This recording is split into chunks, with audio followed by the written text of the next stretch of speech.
Some people gonna always be sensitive about what you got to say.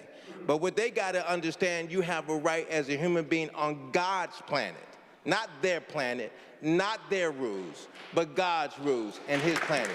And he Councilman Joe Jones.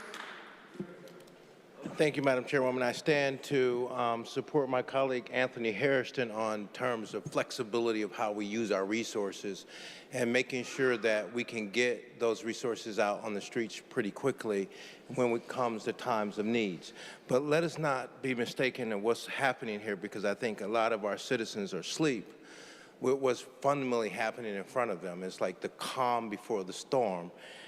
You don't put federal troops into cities unless there's a declaration of war. And so we need to fundamentally understand when they start talking about Cleveland is on the list, we need to fundamentally get prepared for that. We've seen the cuts that have come from the State House to our food banks, and in a time when our citizens need it most. So I just look at what we're experiencing here as Americans as something very serious. And as Democrats, if we want our voters to vote, then we need to produce. We have educational systems right now that continue to be at the bottom level of education that we shouldn't be seeing in the city of Cleveland right now. In fact, it's gotten worse. So it hasn't gotten any better since the time I was in high school.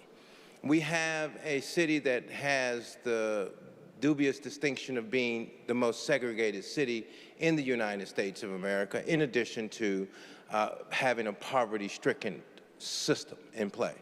And so when we talk about what's right, I like Richard Starr and when he stands up, because he's one of the few council members on this body who will stand up on issues and speak truth to power.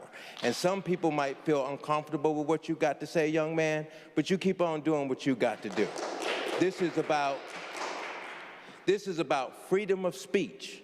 And if they can try to restrict your ability and capacity to speak, then something's wrong with them.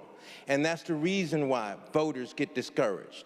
Because when people do stand up like you and fight for them, then they find a way out to take you out the box. So keep doing what you're doing. Keep standing for what you're standing.